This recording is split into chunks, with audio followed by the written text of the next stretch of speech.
Black Clover episode 74. I liked it a lot. Yeah. So first of all, one thing I think I really love in Black Clover, right? I think it's the great art of the characters. Not just the art, but it's the general character design, right? Like how they are. Basically, the word is telegraphing, right? But you see right away, okay, this character, like Lardos, saw him. I was like, oh, this guy. I was like, this guy, he's clearly some kind of anti-magic, absorption magic guy.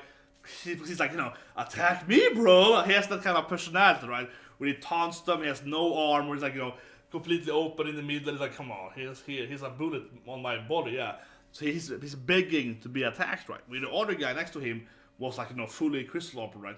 But you do understand that, well, Lardros has higher defense points than him, even though he has no armor, because if you have no armor, you probably have like unbreakable skin, so yeah, like you probably have better, you know, magical defense, right? So he's telegraphing his abilities. So when you then see Lardros' abilities, you're like, oh, he has observation. It makes sense, yeah. You completely buy it, right? And you can kind of assume and guess how the power's gonna be. I think this is very good in Black Clover. Also pretty good in Fairy Tail, whatever. But anyway, so here we have this character now. We have the new character, right? Still don't know his real name yet, but you know, the wise captain, right? And he's very similar to Lardros.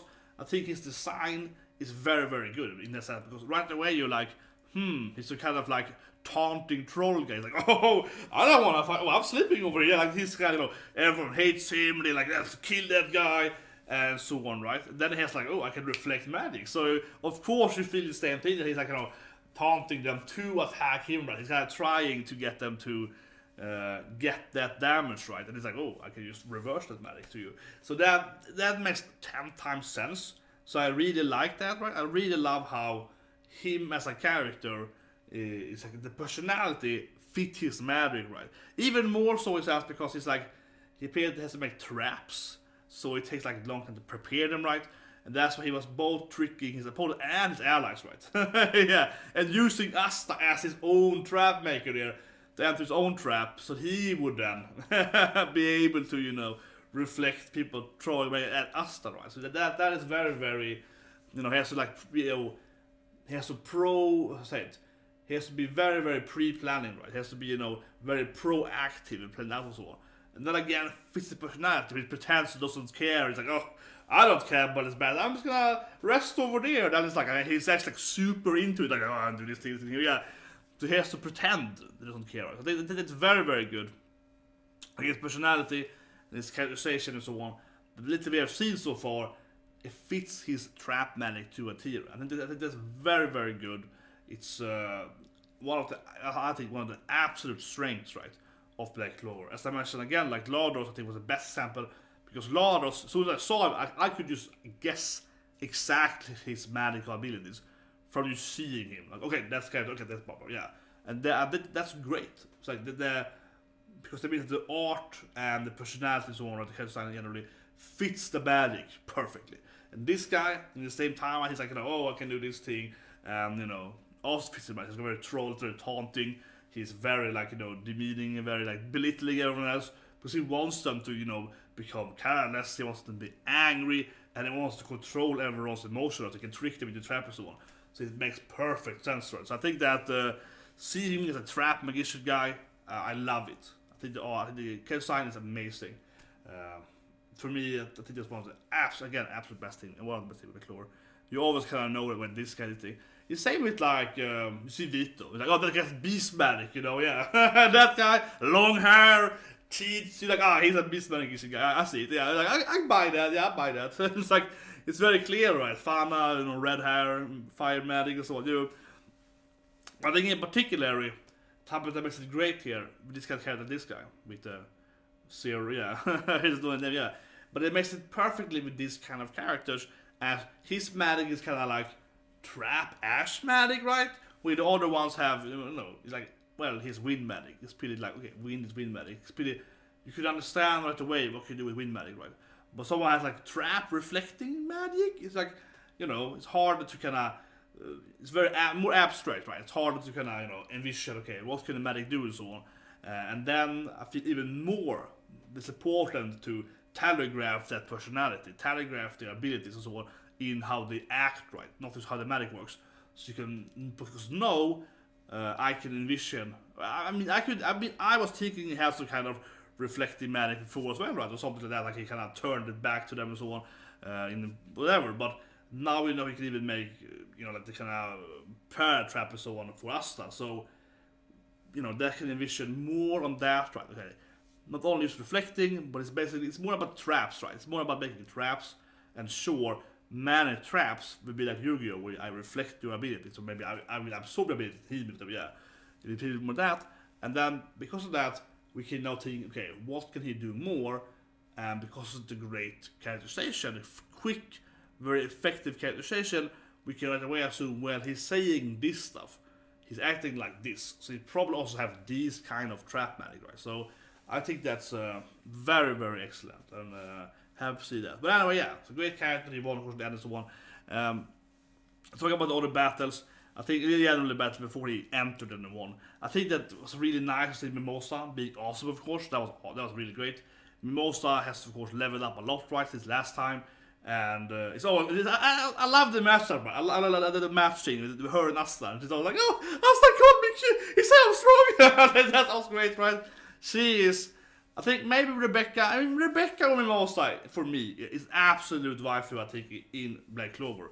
I think there are a lot of characters that I feel is more like, my favorite character because of physical trait is Sol, right? I think, Nissa, I think she is the hottest character. She's my, in that sense, right? But I feel like, who would actually have, like, this is the wife material? That is probably Mimosa or Rebecca, or both of them, yeah. Like, they are definitely the waifu, and it's always fun seeing Mimosa being all like, oh, Asta said I'm strong. Yeah, I think that's really funny. So that's really enjoyable too, and it's like a great. I like that a lot in Black Clover, how the female characters actually are, openly, at least to us to the viewer, that they are in love and so on, right?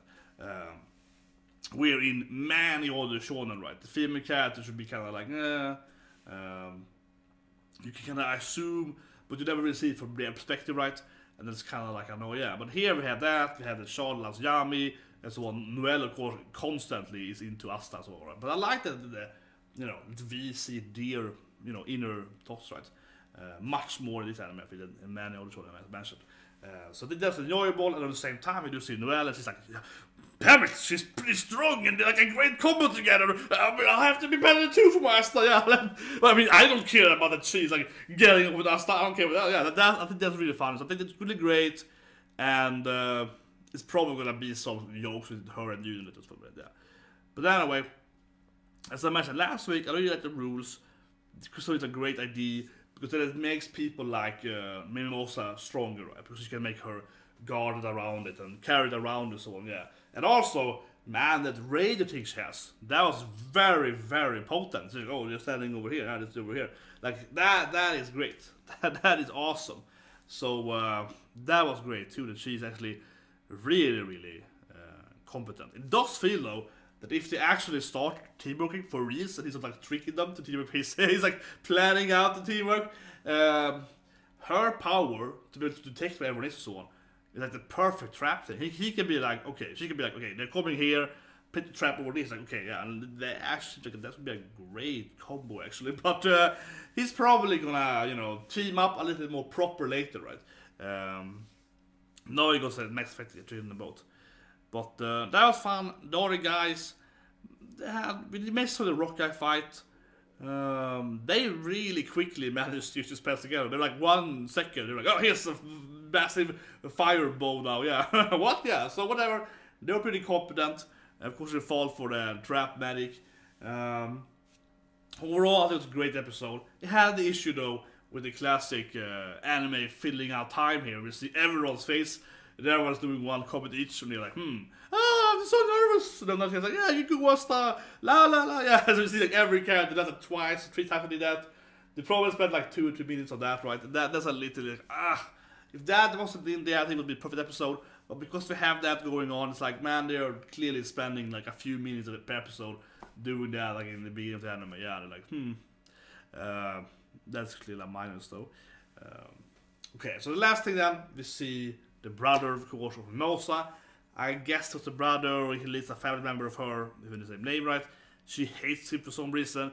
Probably because he's like very peacock. I don't know, but I love him. He's like very much flamboyant peacock guy. He's like, yes, I'm beautiful. Look at me. So he's probably gonna be really strong.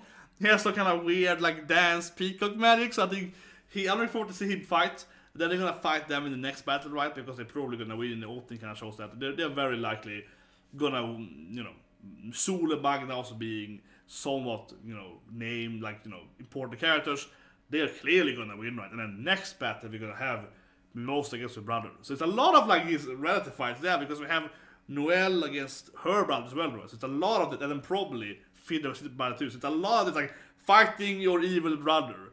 But her brother is not evil, he's more like, you know, I don't know, annoying, I guess. But still though, Mimosa is very likely gonna have to try to beat the brother, right?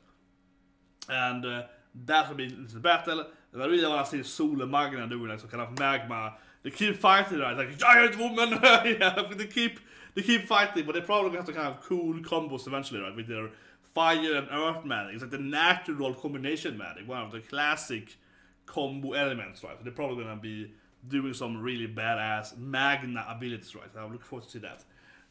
But anyway, it was a great episode. I'll give it like a 9 out of 10. I think the only thing was the bad thing was like a clear filler-esque scene, so it's like, okay, yeah, spending a lot of time talking about nothing, right? Yeah. 9 out of 10, I think, great episode. Anyway, see you guys today with Round the Wind, and maybe Kakaguri. It usually gets out very late today, it's very random. Have a good day, and I'll see you.